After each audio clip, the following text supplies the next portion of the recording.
सर्दियां आने से पहले ही जिन लोगों को श्वास संबंधी तकलीफ होती है वह ज्यादा होने लगती है। यानी सांस से संबंधित जैसी भी कोई दिक्कत होती है सबसे ज्यादा सर्दी में परेशान करती है। ऐसे में व्यक्ति सांस लेने में बहुत ज्यादा दिक्कत महसूस करता है। अगर किसी का पुराना अस्थमा है, निमोनिया है या फिर फेफड़ों का कोई इन्फेक्शन होता है तो ये सर्दियों के अंदर और ज्यादा बढ़ जाता है, जिसके कारण आपको बहुत तरह के लक्षण दिखाई देंगे। जैसे सीना बहुत तेज भारी महसूस होना, सांस लेता है तो उसके पास बैठे हुए व्यक्ति को उसकी आवाज आती है, यानी सांस लेते हैं तो नाक से सीटी की आवाज या फिर सांस लेते समय पर सीने से कई तरह की आवाज इस तरह से महसूस होती है, गड़गड़ाहट की आवाज आती है। इसी के साथ में पीठ में दर्द महसूस होता है, सिर के अंदर दर्द महसूस होता है और अगर सीढ़ियां चढ़ते हैं तो सांस फूलने लगती है। कई बार ऐसे व्यक्तियों को खांसी का संक्रमण रहने लगता है। कई बार ये खांसी सूखी खांसी चलती है तो कई बार इस खांसी के साथ में बलगम भी गिरता है। अगर आपको सांस संबंधी किसी भी प्रकार की दिक्कत है, चाहे बच्चे हैं चाहे बड़े, किसी भी उम्र के अगर व्यक्ति है और अगर आपको सांस संबंधी कई तरह की दिक्कतें हो रही है जैसे कि निमोनिया, अस्थमा, सांस लेने में दिक्कत, सांस फूलना, किसी भी प्रकार की अगर आपको दिक्कत है तो आज के उपाय को आप लगातार करिए सर्दी के मौसम में। इससे आपका जड़ से सांस फूलना, अस्थमा, श्वास संबंधी जितनी भी दिक्कतें हैं वह बिल्कुल सही हो जाएगी। इस उपाय को आप बच्चों से लेकर बड़ों तक कर सकते हैं और इसे सर्दी के मौसम में करने से आपको काफी ज्यादा फायदा पहुंचता है। फेफड़ों में ऑक्सीजन सही ढंग से नहीं जाने के कारण इस प्रकार से सांस फूलने लगती है या फिर बहुत ज्यादा सांस की दिक्कतें होने लगती है, यानी श्वास संबंधित रोग ज्यादा होने लगते हैं। कुछ लोगों को बचपन में सर्दी जुकाम बिगड़ जाता है जिसकी वजह से वह सर्दी जुकाम बार बार मौसम बदलने पर या फिर सर्दियां आने से पहले दिक्कत बढ़ जाती है।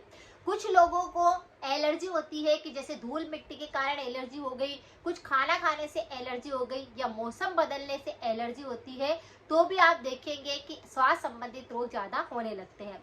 तो किसी भी कारण से अगर आपको ये समस्या है तो सबसे पहले आपको इस उपाय को करना शुरू करना है।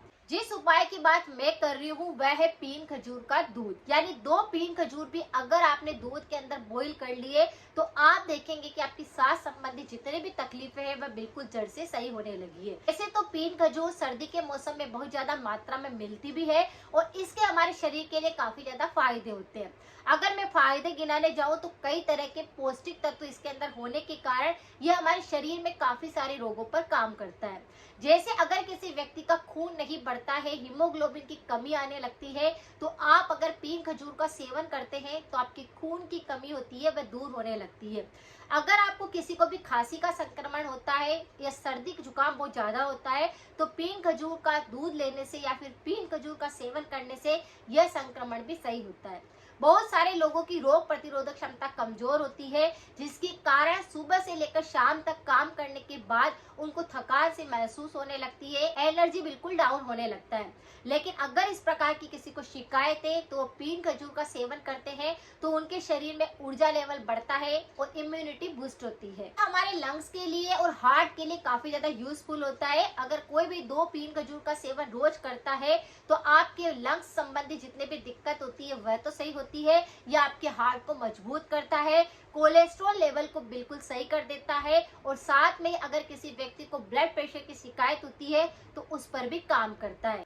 अगर किसी के पाचन तंत्र बहुत ज्यादा कमजोर है, कब्ज रहती है, पेट संबंधी भी काफी सारी दिक्कतें होती है तो ये पीन खजूर का सेवन करने से आप देखते हैं कि आपका पाचन सही ढंग से काम करने लगता है, आपका खाना सही ढंग से पचने लगता है और अगर पुराने से पुरानी कब्ज होती है तो वह भी बिल्कुल सही होने लगती है। ये हमारी हड्डियों के लिए भी काफी ज्यादा यूजफुल होता है। कहते हैं कि सर्दी के मौसम में बहुत ज्यादा जोड़ों के दर्द शुरू हो जाते हैं और आर्थराइटिस जैसी दिक्कत होने लगती है, लेकिन अगर कोई भी व्यक्ति पीन खजूर का सेवन करता है तो उनकी बोन्स मजबूत होती है, खून अच्छे से बढ़ने लगता है, शरीर में खून का फ्लो होने लगता है, जिसके कारण आपकी हड्डियों संबंधी जितनी भी दिक्कतें आती है वह भी बिल्कुल सही होने लगती है।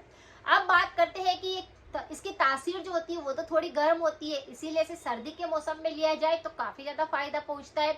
लेकिन इसके अंदर कई तरह के एंटीऑक्सीडेंट होते हैं, जैसे इसके अंदर calcium, iron, potassium, magnesium, manganese, fibre, protein, vitamin, कई तरह के ऐसे पौष्टिक तत्व है जो कि हमारे शरीर के लिए काफी ज्यादा फायदा करते हैं।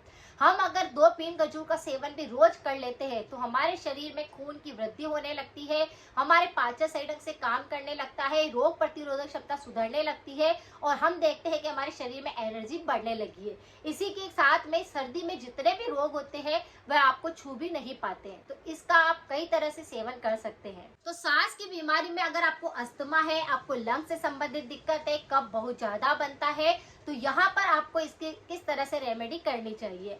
रोजाना आपको रात को सोते समय पर आपको गाय का 1 गिलास दूध चाहिए होगा।